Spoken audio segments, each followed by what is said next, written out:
I'm fine. I apologize. No, it's no worry at all. I know how it happens. So you're here now, and that's all that matters. I'm here. I'm fed. We're looking for a great show tonight. I'm looking for a great You show. were telling me about the show last night. You played up in Boulder. Yeah. Pretty fabulous. Yeah? Well, we were talking about before we went on here because I wasn't sure if you traveled with a band or if it's just you and the piano. So no one to lay the blame on if you have an off night, is No, there? you're very alone up there. It's just me and the piano. Yeah? The whole tour has been this way since the beginning. I've been out since October of last year, 91, Uh-huh. and this tour ends in December. So it will have been 14 months. So you're just traveling your tail end off. That's right. Playing everywhere you can. I wish I could lose a little bit more of my tail end, but you know. Well, everything that I've heard is just it's one of those shows that you just get drawn into because it's such from a crowd perspective, it's such an intimate performance to see someone sitting there pretty much bearing their soul on the piano. Does it feel the same to you? Well, what happens is we have a relationship that forms, the audience and myself. And sometimes it gets a bit uncomfortable because there are people that are sitting there that this is not about, there's nowhere to go. You have to sit there in your own body. Right. And sometimes it's very uncomfortable being in your own body, especially if you loathe yourself. So there are parts of me that I loathe, and I have to call them forth. And we hang out with those a while, and then we hang out with the coward who we really hate, and then we hang out with the one that says, you know what, there's a side of us that we really like. And by the end of the whole performance, the monsters have come out. So there are a lot of bodies in that room. It's very psychological. I get that from yes. I get that from your music. I mean, is it like a sort of therapy to sit down and write these songs for you? When you wrote the album, when you wrote the most recent album, was it like burning out some demons? It was like a colonic. Because you have to be willing to say, you know, whatever the outcome is, it doesn't matter what the consequences are. You see, when you find things out about yourself, like, why am I still in this relationship? Why do I just let people dump stuff all over my front yard? Why do I just let whoever it is say, you know, you could have been this and you could have been that? And yet I wasn't those things. I didn't choose to become a doctor. I didn't choose to go to college. I didn't, whatever it is for you. Everybody has this in their life. Even if you're quote unquote successful, there's the thing of, but if I'm not, is anybody still going to come to my party? Right. Everybody has things that we're afraid of. And, you know, we're not encouraged to kind of give those things a big hug. We're not encouraged to say, you know, I want to hang out with this for a while, this side of me that is really insecure. I don't want to hang out with the one that's violent. Why not? We need to hang out with the one that's violent in order to understand it. That's where sickness comes from. And, you know, we're growing up now in a generation where we can turn it all around. But by lying, we're not going to turn it around. You know how the family planners, I love them. Right. Yeah. Family development. What kind of development? Nobody's talking about the truth. And that's what really gets me. The reason Ice-T is saying what he's saying, it comes from somewhere. This anger comes from a real place. I think there's a segment of people that want to, I think the reason that you see the backlash that you do, and this is totally my speculation, is that people are afraid of that. Absolutely. People want to push it away. They want to say, well, if I say this isn't happening, then it's not happening. And that's the reason you saw him just totally get shunned off to the side. And everybody was saying, well, that's just totally bogus. It needs to be taken off the shelves and you can't sell the record. And nobody really gets to the heart of the issue that this is going on. We need to do something about it. That's right. So. And I truly believe that the visionaries of the future, they're the ones that are listening to the music right now. They're the ones I go, where are you so I can vote for you? Yeah. Where are you? You need to run this country because the old guard, the 60s guard has let us down. Yeah. They, you know, they think that holding on to their memories is enough. to qualify them to be conscious now. No, it's what you do today. And I just feel like it's okay to admit that a lot of lies have been going on, but there has been a numbness. There's been this numbness of happy America. And living overseas, I've really seen this. And it's been a very hard meal to swallow. But I got some objectivity. And there are problems all over the world in every country. There is no utopia. But one of the biggest problems with this country is the fact that it is so self-righteous, and it refuses to look at its guilt and its fears and its shame. Whereas you go to England, they're all ready to tell you what's wrong with it. You know, they have no problems telling you where the problems are. We are so afraid of problems. Yeah, exactly. Instead of saying, come on, hang out, let's get a cinnamon roll and have a little chat. Nobody wants to accept the blame, and we should say, because you live in England now, and you really get a perspective being somewhere else, and you're not submitted to the media every night. You don't turn on the news every night in England, and you don't see the news that you see here. So if you're walking down the street and you see an American newspaper, the headlines really stand out to you. Yes. To be somewhere else, looking on it from the outside, as opposed to be inside of it every day. Well, I'm going to play a song here. This is kind of a weird transition. I should have had another one ready, but I wanted to play this song, and I wanted you to tell me what possessed you to record this Nirvana song. Love the song, first of all.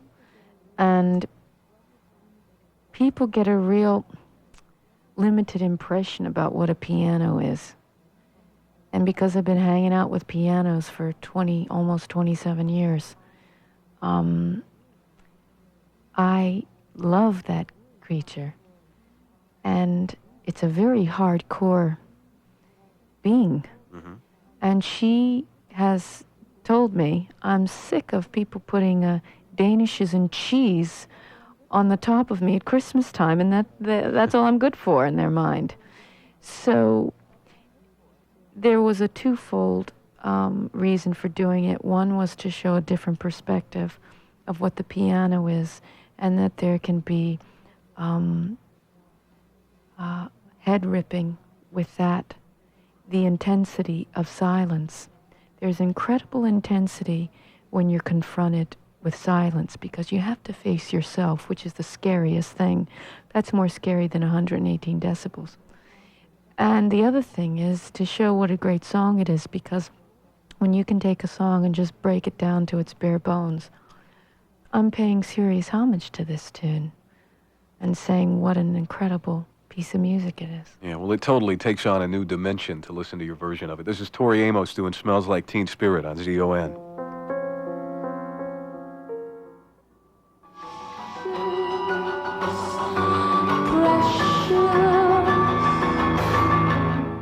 KZON FM 101.5. Precious Things from Little Earthquakes with Tori Amos and Smells Like Teen Spirit just before that. And a couple of people came in and said, you know, the song is so different to hear you do it. And I was like, yeah, because you can understand the lyrics, actually.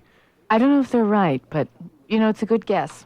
Well, because at the time you recorded this song, because they went back, Nirvana released a single that had the lyrics to all of the songs on the album. I But you didn't had get recorded the song already by the time they did that, so Yeah.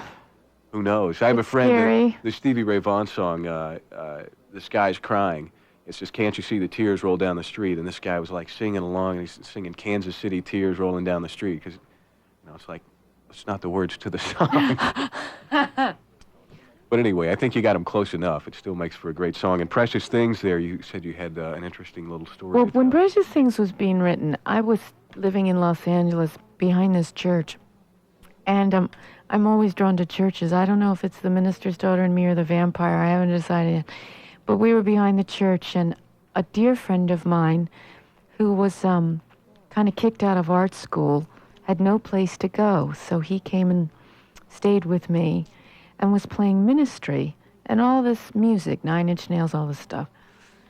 And I had my piano, you know, my little upright acoustic in the corner, and he's playing all this music. Candles are dripping all over the rug. I mean, 90 candles in a tiny one room. Sandman comics all over the floor. Sandman, I'm sure there are many of you who know Neil Gaiman, who I love dearly, and the Sandman, and this is all going on. And he goes, Tori, you know, like, you should, like, really do something on the piano, like Ministry or something like that. And so it was 4 a.m, and I started the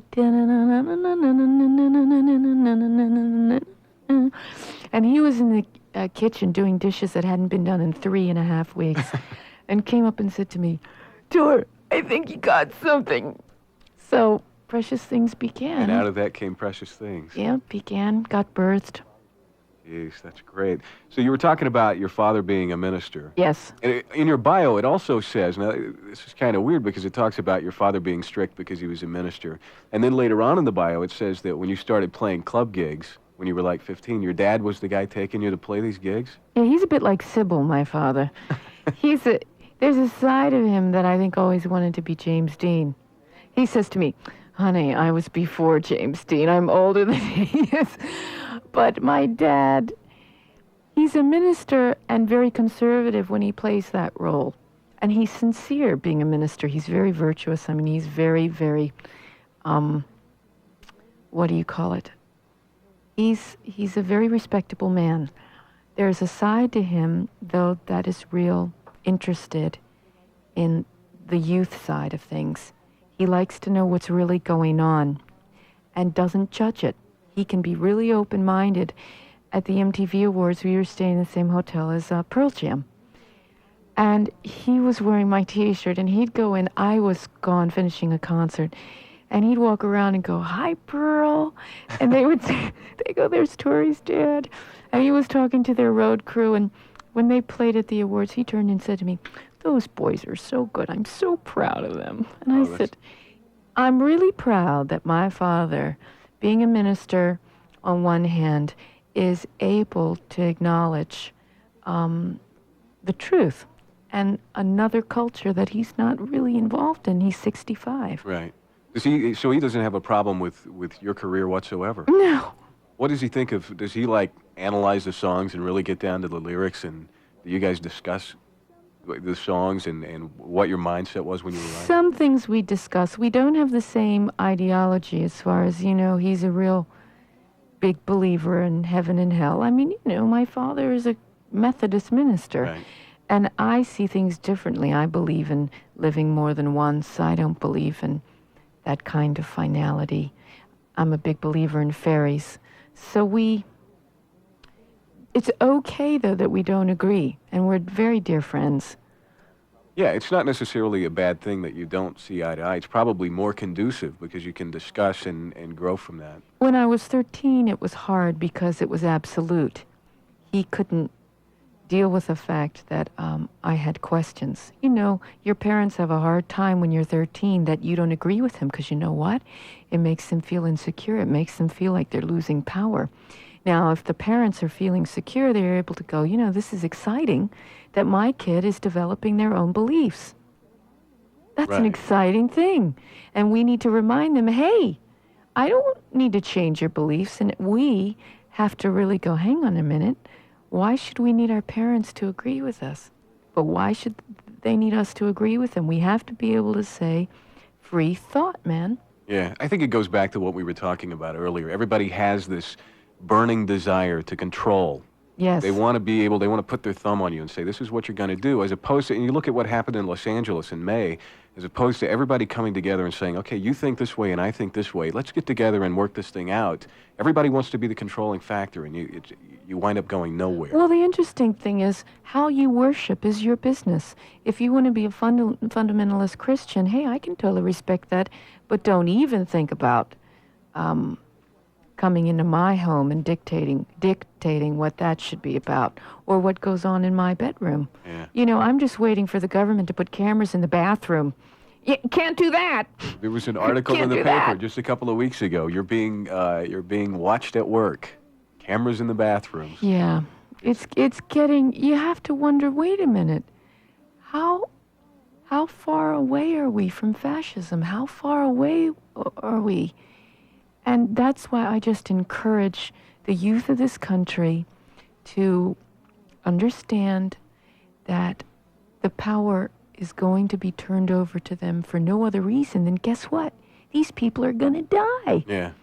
And so read as much as you can, be a visionary, and understand that we can become that which we are fighting against if we don't become compassionate and be open. You know, militant is militant, no matter what color you are, no matter what your belief system is. Right. And I'm waiting to vote for you, whoever you are. Hurry up. Well, thanks for coming by, Tori. We're going to let you get out of here. You got to get ready for the show's coming up tonight. Joe Myers is going to open. People have been calling all day, and I wasn't sure who was opening. Joe Myers goes on at 7:30, and then you'll follow, and Yes. you and the piano, and play on into the night. So a couple of sold-out shows for you at the Valley Arts Theater, and it's good to see you. Thanks for coming by. Thank you, Brad. We're going to do one more song. This is Silent All These Years from Tori Amos and KZON.